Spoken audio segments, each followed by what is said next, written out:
जिस ब्रज की रज में ठाकुर खेल रहे थे, जिस ब्रज की रज में ठाकुर रमण कर रहे थे, वहां वो ब्रज की रज भी प्रसन्न हो रही थी, आनंदचित हो रही थी। वो भगवान से कह रही थी कि प्रभु आपने सबको आनंद दिया है, सबको आनंद की अनुभूति कराई है। जिसका जैसा भाव आपके समर्पण में आता है, जैसे वो आपको स्वीकार करना चाहते हैं, उसी रूप में प्रभु आप उनको दर्शन दे देते हैं। हे ठाकुर, हे दीनबंधु दीनानाथ, हे भक्त वत्सल, मेरी भी इच्छा है कि आप भी मेरा भोग लगाएं, मुझे स्पर्श करें। महाराज बड़ा सुंदर कहते हैं संत, इसलिए भगवान ने मिट्टी नहीं खाई, उस मिट्टी का स्पर्श किया, उस ब्रज रज को पान किया, उस ब्रज रज को चखा भगवान ने। बड़ी सुंदर लीला भगवान ने की आज। महाराज इसके बाद एक बार यशोदा मैया ने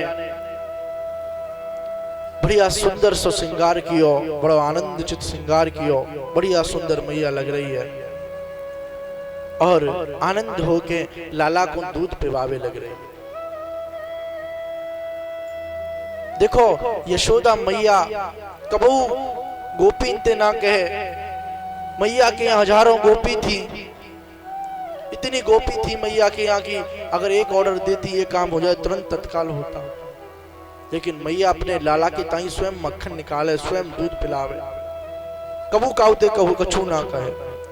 एकदा गृह दासीषु यशोदा नंद गोहिनी। एक दिना मैया अपने लाला के ताई मक्खन निकाल रही बढ़िया सुंदर, और मक्खन निकाल के लाला के ताई कह रही है मेरे लाला खावेगो या मेरा लाला पान करेगो। देखो ये बात ध्यान रखना कि हमेशा उन माओ से मैं निवेदन करूंगा जिनके छोटे छोटे बच्चे हैं, चाहे तुम कितने भी करोड़पति बने रहना, कितने भी अरबपति बने रहना, लेकिन अपने पुत्रों की, अपने पुत्री की, अपने बेटों की रखवाली, देखभाल, खान पीन का ध्यान तुम स्वयं रखना।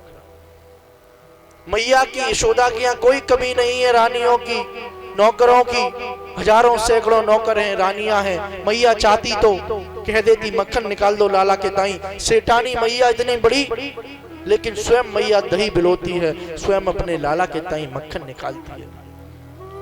तुम कितने भी बड़ी सेठानी बनी रहना, चाहे तुम कितने भी बड़े बड़े नौकर रख लेना, पटरानियां रख लेना, रानियां रख लेना, नौकरानियां रख लेना, लेकिन जब तक तुम अपने बच्चे का ध्यान खुद नहीं रखोगी, जब तक अपने बच्चे का लालन पालन पोषण नहीं करोगी, तब तक तुम माँ कहलाने लायक नहीं है। तुम माँ कहलाने लायक तभी हो तब उस बच्चे का लालन पालन पोषण अपने हाथों से करोगी, अपने हाथों से दूध पान कराओगी, अपने हाथों से उसे भोजन परोस कर दोगी। यही तो एक माँ का कर्तव्य है अपने बच्चे के लिए।